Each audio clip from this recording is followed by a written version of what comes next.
Parce que ce qui est important, en réalité, c'est le texte biblique. Nous, les prédicateurs, nous commentons le texte biblique. Donc, je vais lire le texte biblique et je vais vous lire les 21 versets. Le chapitre 4 de 1 Corinthiens. Ainsi, qu'on nous regarde comme des serviteurs de Christ et des dispensateurs des mystères de Dieu. Du reste, ce qu'on demande des dispensateurs, c'est que chacun soit trouvé fidèle. Pour moi, il m'importe fort peu d'être jugé par vous ou par un tribunal humain. Je ne me juge pas non plus moi-même, car je ne me sens coupable de rien. Mais ce n'est pas pour cela que je suis justifié. Celui qui me juge, c'est le Seigneur. C'est pourquoi ne jugez de rien avant le temps, jusqu'à ce que vienne le Seigneur qui mettra en lumière ce qui est caché dans les ténèbres et qui manifestera les desseins des cœurs. Alors, chacun recevra de Dieu la louange qui lui sera due.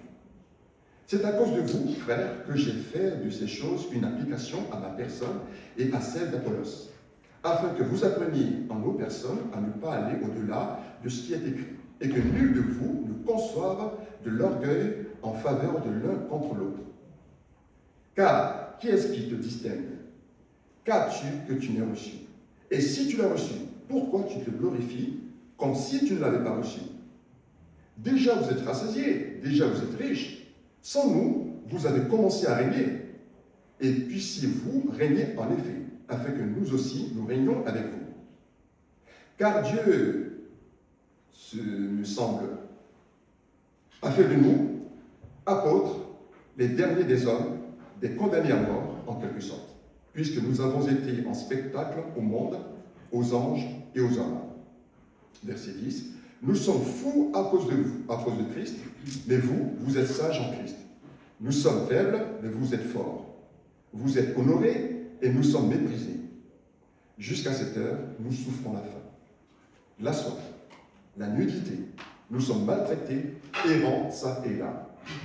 Nous nous fatiguons à travailler de nos propres mains. Injuriés, nous bénissons. Persécutés, nous supportons. Calomniés, nous parlons avec bonté. Nous sommes devenus comme les balayures du monde, le rebut de tous jusqu'à maintenant. Ce n'est pas pour vous faire honte que j'écris ces choses, mais je vous avertis comme mes enfants bien-aimés, car vous auriez 10 000 maîtres en Christ. Vous n'avez cependant pas plusieurs pères, puisque c'est moi qui vous ai engendré en Jésus-Christ par l'Évangile. Je vous en conjure donc, soyez mes imitateurs. Pour cela, je vous ai envoyé Timothée, qui est mon enfant bien-aimé, et fidèle dans le Seigneur, et vous rappellera quelles sont mes voies en Christ, quelle est la manière dont j'enseigne partout dans toutes les églises. Quelques-uns se sont enflés d'orgueil, comme si je ne devais pas aller chez vous. Mais j'irai bientôt chez vous, si c'est la volonté du Seigneur, et je connaîtrai, non les paroles, mais la puissance de ceux qui se sont enflés. Car le royaume de Dieu ne consiste pas en paroles, mais en puissance. Que voulez-vous? Que j'aille chez vous avec une verge, ou avec amour et dans un esprit de douceur? Prions. Seigneur notre Dieu, nous te remercions pour ta parole. Je te prie, Seigneur, ce matin, pour que ton esprit nous enseigne, Seigneur, au travers de cette parole. Je te prie de bénir chacun de mes frères, chacune de mes sœurs, mon Dieu.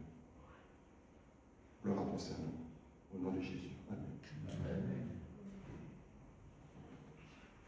Le verset clé de ce texte, c'est les versets 1 et 2, où il est dit qu'on nous regarde comme des serviteurs de Christ et des dispensateurs des mystères de Dieu. Du reste, ce qu'on demande des dispensateurs, c'est que chacun soit trouvé fidèle. Frères et sœurs, beaucoup d'entre nous vivent dans l'esclavage sans s'en rendre compte. Ça commence fort, hein? Il y a l'esclavage de l'argent, ça on le sait. Il y a l'esclavage de plaisir, ça aussi on le connaît. Il y a l'esclavage des écrans, comme ça c'est nouveau. On nous parle des écrans. Bon, tout dépend de ce qu'on fait sur les écrans. Il y a l'esclavage des habitudes, de mauvaises habitudes. Il y a l'esclavage du péché. Toutes ces choses, on les connaît. Mais il existe un esclavage beaucoup plus discret, beaucoup plus pernicieux, et souvent beaucoup plus caché. c'est l'esclavage. Écoutez bien, de la crainte du regard des autres. C'est le sujet de ce matin.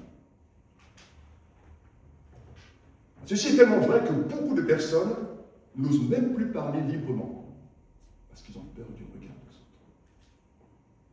Ils ont peur de prendre position à cause du regard des autres, de dire la vérité à cause du regard des autres, d'obéir pleinement à la parole de Dieu à cause du regard des autres. Ils ont peur d'être rejetés, d'être critiqués, d'être incompris, de perdre quelque part leur image. Et le pire, c'est que même dans l'Église, même parmi nous les croyants, même dans le service de Dieu, on peut devenir esclave des autres. On peut prier pour être bien vu. Si bien que quand on prie, on dit des paroles tellement... Parce que les gens nous écoutent. Moi, j'ai un problème avec la prière, vous savez, en public. Je me demande toujours à qui je parle, parfois. Est-ce que je parle à Dieu ou est-ce que je parle aux frères qui m'écoutent? Je pense que chacun se pose un petit peu la question parfois. Hein? Voilà. C'est pour ça que j'aime bien prier chez moi. Parce que là, je suis authentique vraiment. Je ne me pose pas de questions. Mais il faut le faire, les sœurs et les frères qui font cela. Vous nous encouragez, vous n'avez pas idée à quel point vos prières nous touchent. Voilà. La Bible dit dans Proverbes chapitre 29, verset 25, « La crainte des hommes tend un piège, mais celui qui se confie en l'Éternel est protégé. » Le regard des hommes est un piège. C'est une espèce de prison invisible. Et c'était exactement le problème des Corinthiens. Voilà pourquoi j'en parle ce matin. Nous sommes en train de faire une série de prédications sur l'Épître aux Corinthiens, la première. Depuis le début de cette lettre aux Corinthiens, l'apôtre Paul va corriger les divisions, l'orgueil, ça c'est vraiment le problème majeur de l'être humain, l'orgueil, le paraître, l'attachement aux hommes. Pourquoi? Parce qu'ils vivent davantage sous le regard des hommes que sous le regard de Dieu. Et Paul arrive maintenant à une conclusion forte concernant les Corinthiens. Il va leur dire, chers Corinthiens, il est temps de devenir libre. Car seul le regard de Dieu compte.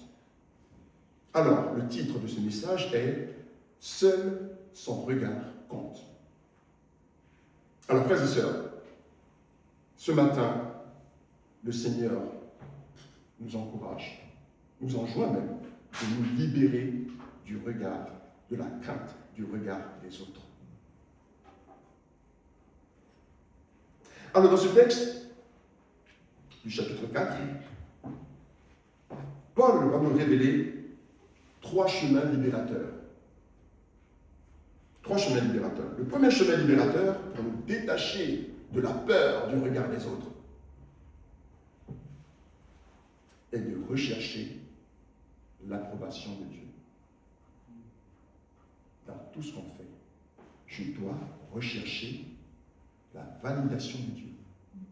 Est-ce que Dieu est d'accord avant de faire quoi que ce soit? Rechercher l'approbation de Dieu. Le verset 1 à 5. Frères et sœurs, Paul va commencer avec une vérité essentielle.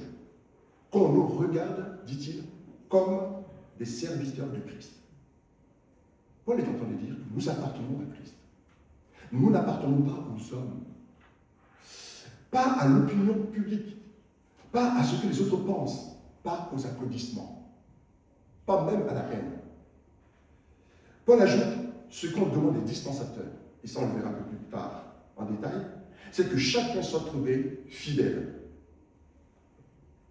Il n'est pas une question de popularité, de succès ou de compliment. Il s'agit d'être fidèle. Alors Paul prononce une phrase extraordinaire et terrible.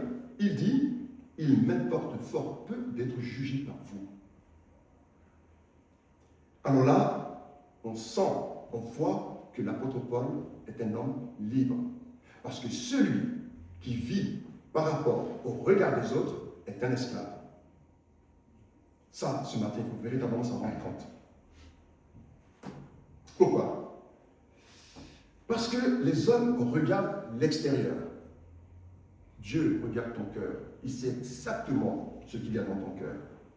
Le Seigneur, dit l'apôtre Paul, mettra en lumière tout ce que nous avons caché dans les ténèbres. Il mettra toutes ces choses en lumière. Un jour, Dieu va révéler les motivations, les intentions, la vérité concernant notre fidélité. Frères et sœurs, beaucoup de croyants savent ce que Dieu veut, mais ils n'osent pas obéir. Pourquoi? À cause du regard des autres. Alors, qu'est-ce qu'ils font? Ils vivent dans le compromis. Un chrétien qui vit pour être approuvé des hommes ne sera jamais totalement libre.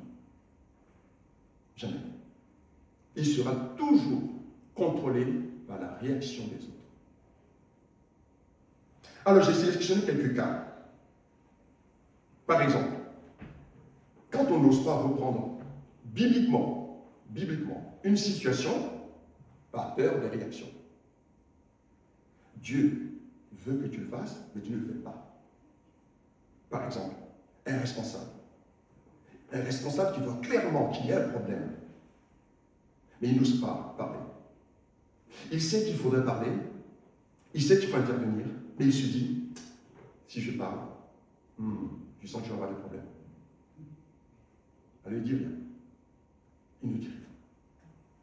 Il préfère préserver sa tranquillité. Un autre cas, le prédicateur. Je sais de quoi je parle. Un prédicateur prépare un message biblique. Le texte est clair. La vérité est claire. Mais il sait que certains sujets vont déranger certaines personnes dans l'Église. Alors, il commence à, non pas qu'il n'en parle pas, il va en parler, mais avec une manière un peu plus douce. Je connais peut-être, je sais que ça ne va pas passer. Voilà. Et puis il commence à changer son message. Il n'est plus serviteur de Dieu. C'est ce que Paul est en train de dire. Le serviteur de Dieu dit la vérité. Il dit la vérité.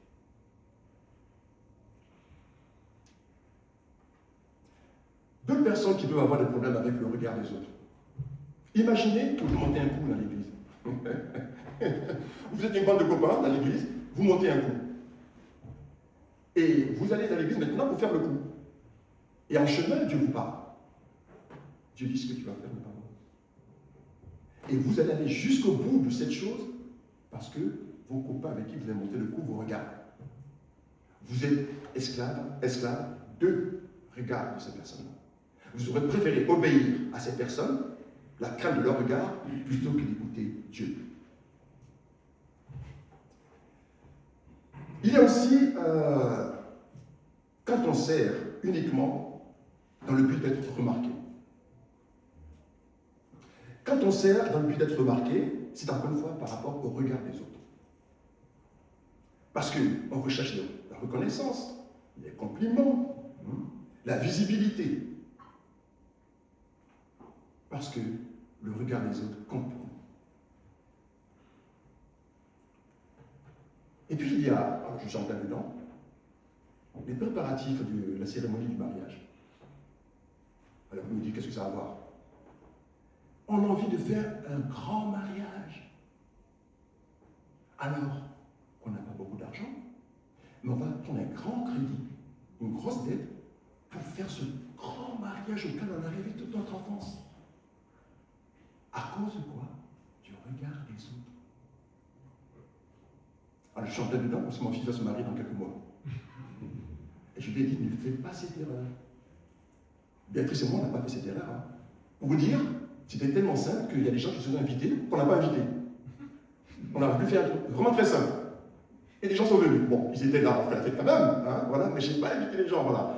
Pourquoi? Parce que le mariage, ce n'est pas la cérémonie. Le mariage, c'est après la cérémonie. Gardez votre argent pour après votre cérémonie.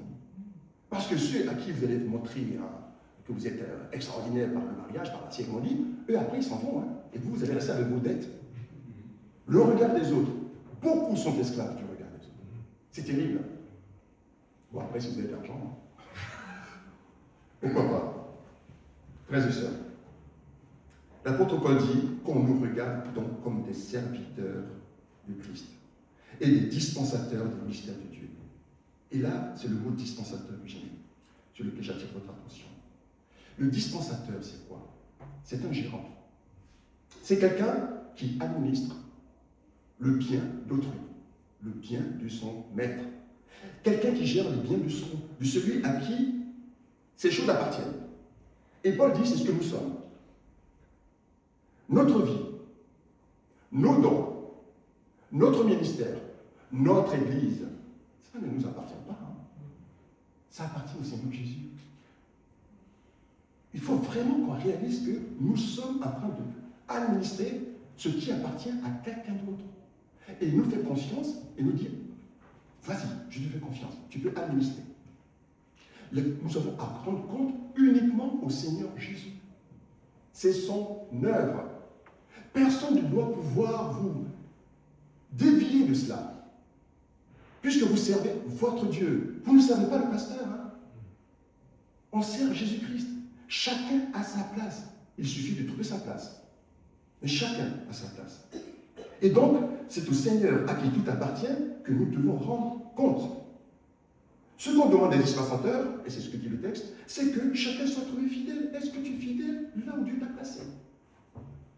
C'est donc il est question. Est-ce que tu es fidèle là où Dieu t'a placé? Est-ce que le don qu'il t'a donné, tu le mets au service de son œuvre à lui? Parce qu'un jour tu vas rendre compte à lui.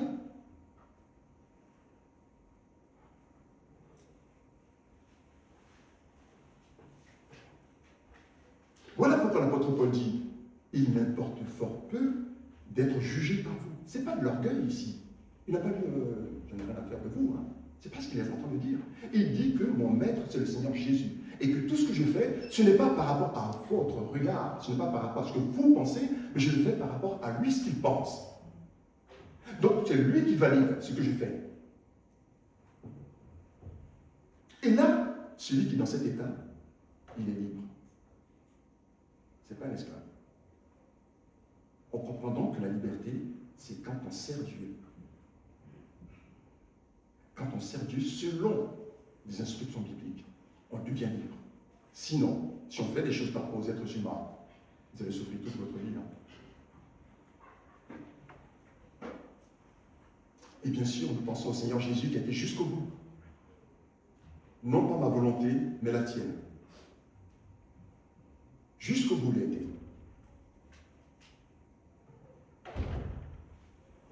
Donc, une église qui juge selon le charisme de la personne, selon l'apparence, selon le discours, parce que c'est le problème de Paul. On disait que Paul ne savait pas prêcher, il ne savait pas, voilà. Et voilà pourquoi il répond toutes ces choses-là. Arrêtons de nous laisser impressionner par ce qu'on voit. Oh, le tel pasteur, il prêche, quand il prêche, les gens tombent. Qu'est-ce qu'on a à faire de ça? Est-ce que ce qu'il prêche est fidèle au texte biblique ou pas? C'est ce dont il est question. C'est ça, un dispensateur qui est fidèle, qui administre bien selon l'œuvre de Dieu. Ce n'est pas parce qu'il a des capacités, des dons. La Bible ne parle pas de ça. Mais d'être fidèle. Donc, nous, en tant qu'Église, nous allons faire comme l'apôtre Paul. Nous allons juger selon la fidélité des frères et des sœurs, selon l'humilité des frères et des sœurs, selon la constance des frères et des sœurs, et donc selon la vérité. Alors, lorsqu'on est dans cet état-là, comme Paul, quel repos lorsqu'on nous cessons enfin de vivre pour plaire aux hommes. On est véritablement libre. Les critiques ne nous détruisent plus, mais les compliments non plus ne nous contrôlent plus. Parce que notre paix repose sur ce que Dieu pense. Si nous pensons comme cela, rien ne nous trouble. On reste fidèle et on sert le Seigneur. Les hommes jugent selon ce qu'ils voient, mais Dieu juge ce que les hommes ne voient pas. Focalisons-nous sur ça. Ayons le caractère de notre Père. Il est dit dans 1 Samuel chapitre 16, verset 7, « L'Éternel ne considère pas ce que l'homme considère. L'homme regarde à ce qui frappe les yeux, mais l'Éternel regarde au cœur. Mais lorsque nous vivons sous cette crainte du regard des hommes, il y a un problème. Et nous allons regarder notre deuxième point. Le deuxième chemin libérateur. Quand on vit sous la crainte du regard des autres, on finit toujours par vouloir impressionner les gens. Et c'est là qu'on devient esclave. On devient esclave. Frères et sœurs, libérons-nous de la peur du regard des hommes. Deuxième chemin libérateur, pour se détacher du regard, de la peur du regard des hommes, le deuxième chemin libérateur, c'est de rechercher l'humilité plutôt que le paraître. On parlera, vous savez, cette épître aux Corinthiens, on parle souvent d'humilité, parce que les Corinthiens n'étaient pas dans l'humilité. C'était à celui qui avait le meilleur don. Ah, toi, tu parles en langue plus qu'un autre, toi, tu guéris, toi. Voilà, ils étaient dans ce truc-là. Vous voyez? Et l'apôtre Paul dit, mais vous n'avez rien compris. Vous n'avez rien compris.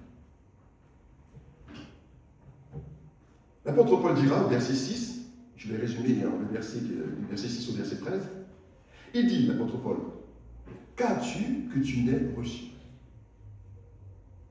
Autrement dit, ton intelligence vient de Dieu. Tes dons viennent de Dieu. Ton salut vient de Dieu. Ton ministère vient de Dieu. Alors, pourquoi tu te glorifies? Pourquoi tu cherches à paraître supérieur alors que toutes ces choses viennent de Dieu? Alors les Corinthiens voulaient paraître sages, paraître forts, paraître spirituels, mais Paul leur montre la réalité. Et quelle réalité? La réalité des apôtres. Il dit, mais nous, les apôtres, regardez comment nous vivons. On n'a pas de quoi manger, on nous bat quand on va évangéliser, on nous met en prison, on vit de la nudité. Voilà, et donc, il dit aux Corinthiens, alors vous avez réussi, voilà, et puis nous, voilà, on est... Bon, Paul parle en fait de la réalité de ce qui arrive à ceux qui servent véritablement le Seigneur. Le serviteur de Dieu accepte de ne pas toujours être admiré. C'est ce que Paul est en train de dire. Il dit que moi, Paul, je ne recherche pas ça. Ça ne m'intéresse pas d'être admiré par les êtres humains. Ce que je veux, à la limite, c'est que Dieu m'admire. Voilà. Et ce que Dieu admire chez nous, c'est quoi? Notre foi. C'est ça que Dieu aime. On ne peut pas lui être agréable, dit l'Épître aux Hébreux, si on n'a pas la foi. C'est ce dont on a parlé ce matin d'ailleurs. Le problème avec le paraître, c'est que souvent, derrière le paraître, il y a l'orgueil. Moi. Il y a aussi l'insécurité. Le besoin d'être validé par les autres. En fait, comme nous l'a rappelé ce matin un frère, c'est un manque de foi. C'est un manque de foi. Nous sommes sensibles aux compliments. Et si nous sommes sensibles aux compliments, on est aussi sensibles aux critiques. Ah ben, parce que tant qu'on nous fait « Ah, tu es formidable, ça va. » Mais si on nous dit que tu es plus formidable, est-ce que tu vas continuer à servir le Seigneur? C'est ce que Paul est en train de dire. Paul dit, ça ne m'intéresse pas tout ce que vous pensez de moi. Vous me jugez en bien ou en mal, moi je sers mon Dieu. C'est ce qu'il est en train de dire ici. Et chacun doit se dire cela. Est-ce que je continue à servir le Seigneur, peu importe ce qui arrive? C'est ça donc la question. Parce que je suis en train d'administrer l'œuvre de mon Dieu.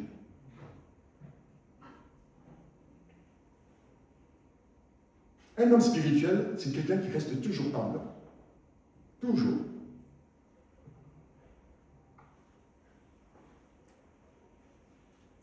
Alors c'est vrai que parfois, on a envie d'être toujours vu, bien vu dans l'église. On veut servir pour être bien vu. Il y a aussi des moments où on supporte très mal qu'un autre soit, comment dire, plus en vue que nous. Et on devient jaloux. On n'a rien compris. Est-ce que j'arrive à me réjouir de ce qui arrive à l'autre? Chacun se pose la question. Est-ce que quand je découvre que quelqu'un est vraiment il sert le Seigneur et que les autres sont vraiment l'admirent, est-ce que ça génère de la jalousie chez moi? Si ça génère de la jalousie, j'ai rien compris. Je n'ai rien compris. Parce que le but, c'est que Dieu soit glorifié.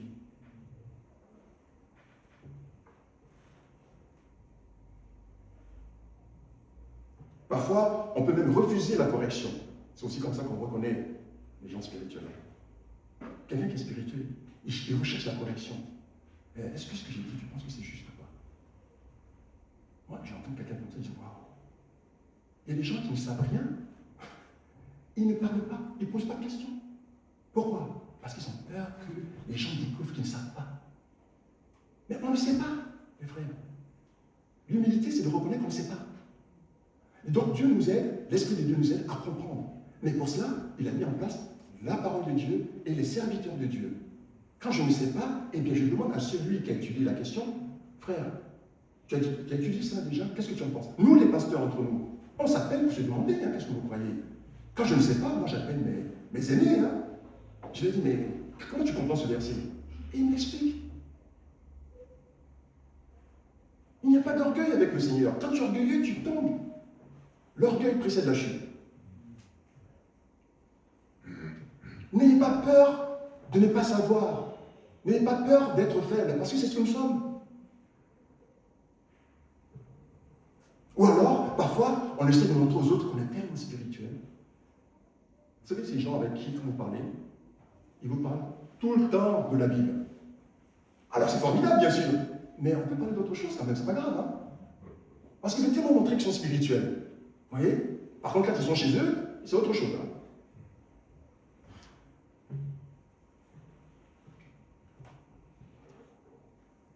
Frères et sœurs, la crainte des hommes est un piège. Proverbe 29-25. Il faut s'en souvenir. La crainte des gens, c'est un véritable piège. Il faut sortir de là. Sinon, on est malheureux toute sa vie. Et ceux qui, pour sortir, comment je m'habille, pour que les gens voient. Quand j'étais adolescent, j'ai connu ça. Donc je sais de quoi je parle. Voilà. Ou alors le chrétien ou la chrétienne qui s'habille comme le monde, du peur d'être critiqué par le regard des autres. Et là on triche, on se dit, tiens, je m'habille comme ces gens-là, même si je sais que ce n'est pas normal. Parce que j'ai peur qu'on me juge, qu'on me critique. C'est justement là où le Seigneur vous attend, que vous êtes ses témoins auprès du monde. Alors bien sûr, il ne s'agit pas de s'habiller comme... voilà, ce n'est pas le but non plus. Mais voilà, habillez-vous comme une chrétienne, comme un chrétien. Cette image envoyée dehors, c'est ce que les gens voient. C'est la seule image que peut-être quelqu'un va voir, qui pourra vous dire un jour, mais pourquoi tu t'habilles comme cela? C'est pas comme nous.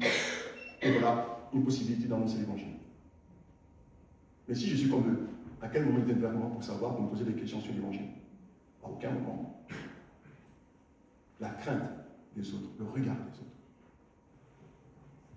Quel repos lorsque nous cessons véritablement de chercher à impressionner les autres. Parce que quand on essaie d'impressionner les autres, vous savez ce qu'on fait? On joue un rôle. Et jouer un rôle, c'est fatigant. Vous savez, les stars que vous regardez à la télévision, ce sont des esclaves. Tu sais, parfois, les gens peuvent être impressionnés par cela. Je sais de quoi je parle. Mais quand vous regardez à chaque fois la biographie de quelqu'un que vous avez admiré, un grand chanteur et tout, quand vous regardez sa biographie, la réalité, vous découvrez que c'est un esclave. C'est un esclave. Et vous avez été libéré par Christ et vous allez vers l'esclave. Vous voulez imiter l'esclave. Parce que lui, cette star, tout ce qu'il fait, c'est par rapport au regard des autres. Parce que lui, c'est sa vie. C'est un esclave.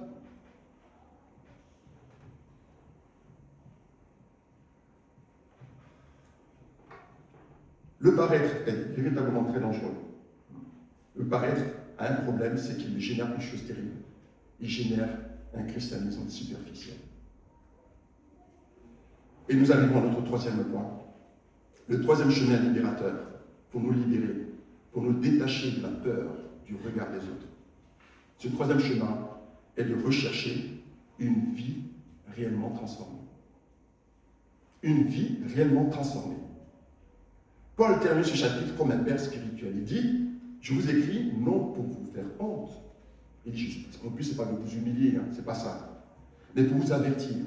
Ah, un avertissement. Comme mes enfants bien-aimés, c'est un avertissement. Ce n'est pas juste une option. Alors, il va les reprendre, il va les corriger, il va les avertir. Puis, il va dire cette phrase terrible.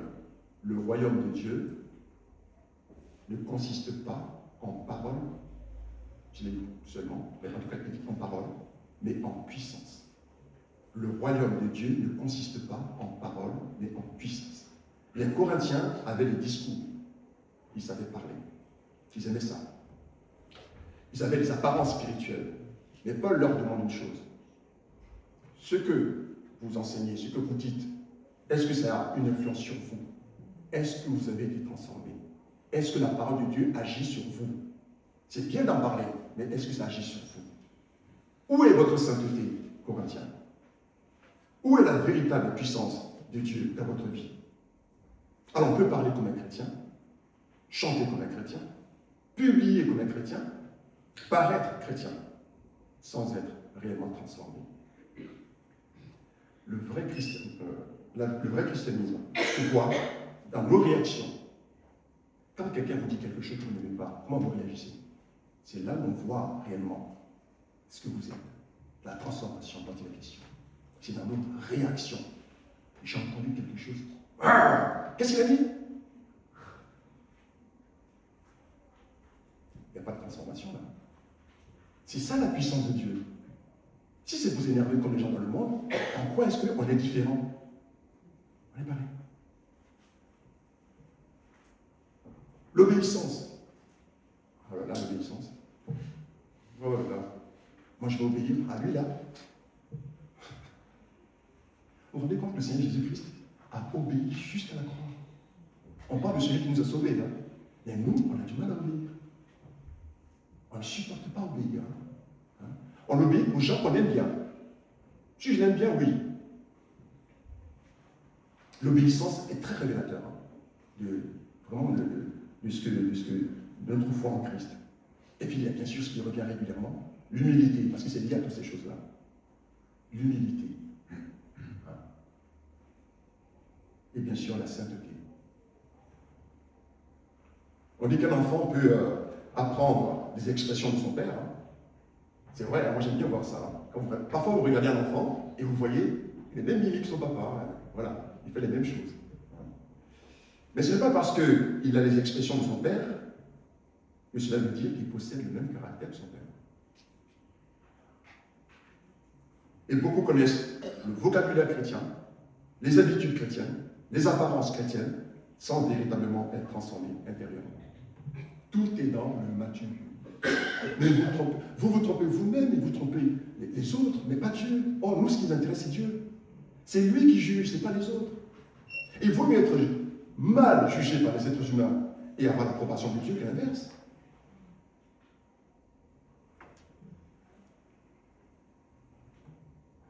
Soyons des chrétiens libres, frères et sœurs. Acceptons la correction. C'est pas grave, hein? C'est pas dramatique. C'est pas humiliant. La correction, c'est lorsque j'ai pris quelque chose une fois et elle n'est pas bonne. Et Alfred me dit, oula, c'est pas bon, mon frère, regarde. Et puis il vous montre la parole de Dieu. La parole de Dieu, hein, parce qu'il pense la parole de Dieu. Mais si c'est dans la parole de Dieu ce qu'il dit, mais acceptez-le. Parce que c'est Dieu qui vous parle. Un chrétien qui est libre aime la correction. Il veut vraiment changer. Il ne joue pas un rôle. Il veut véritablement une transformation dans sa vie. Une église peut parfaitement avoir des activités, avoir des choses extraordinaires, mais ne pas avoir la puissance réelle de Dieu. Une église spirituelle est une église qui est transformée par la parole de Dieu. Une église humble devant Dieu, attachée à la vérité, remplie d'une vraie sainteté. Alors, frères et sœurs, le royaume de Dieu, ce n'est pas seulement les paroles, les discours, une image spirituelle, des apparences religieuses, même des dons spirituels impressionnants. Non, ce n'est pas ça. C'est véritablement la puissance de Dieu, c'est-à-dire une vie transformée. C'est Dieu qui change réellement notre vie. Il change notre cœur. Il détruit l'orgueil chez nous. Notre véritable ennemi, l'orgueil. Ça fait tellement de mal, l'orgueil. L'orgueil détruit des familles entières. La tante, j'ai eu du mal à parler parce qu'à chaque fois, j'ai eu peur que ma famille me regarde et me dit, mais il parle de nous là. C'est compliqué, hein. Mais voilà, dans nos familles parfois, hein, ceux qui ne sont pas au Seigneur, ils ne se réconcilient pas, ils ont du mal. Hein, ils ne peuvent pas. Alors, chacun attend que ce soit l'autre qui ne parte pas.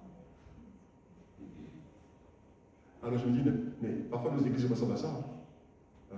On ramène les choses du monde dans notre église, dans l'église de Jésus-Christ. Non. L'église de Jésus-Christ, le spirituel, c'est le premier qui ne veut pas. Dans le monde, c'est le contraire. Dans l'église de Christ, celui qui est spirituel, il est le premier à faire le pas. Et même quand c'est lui qui est offensé, il fait tout pour arranger les choses.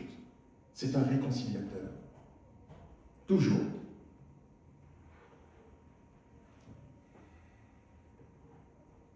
Donc, la puissance de Dieu, c'est dans ces moments-là. Lorsqu'une vie est transformée par Dieu, la puissance du royaume de Dieu devient véritablement visible. C'est quelqu'un qui est rempli du Saint-Esprit. Et comment on le sait, ça? Quand quelqu'un est rempli du Saint-Esprit. Il a le fruit de l'Esprit, n'est-ce pas? C'est ça. C'est quelqu'un qui sait se maîtriser. C'est tout le contraire du monde. Il se maîtrise, c'est quelqu'un qui ne se fâche pas. Il n'a pas le temps. Il n'a pas le temps avec les fâchés. C'est quelqu'un qui est dans la joie. C'est comme ça qu'on reconnaît. Selon la Bible, hein, c'est pas moi. Hein. Le fruit de l'esprit, c'est-à-dire que le fait d'être rempli de l'esprit produit la joie. Qu'est-ce qu'il y a d'autre? La paix. Hein? C'est quelqu'un qui est en paix. Quelqu'un qui est en paix est en paix avec les autres. Et quand il arrive, on ressent sa paix. Et il apaise. La maîtrise de soi. Quoi d'autre encore? J'ai mon souffleur qui est là.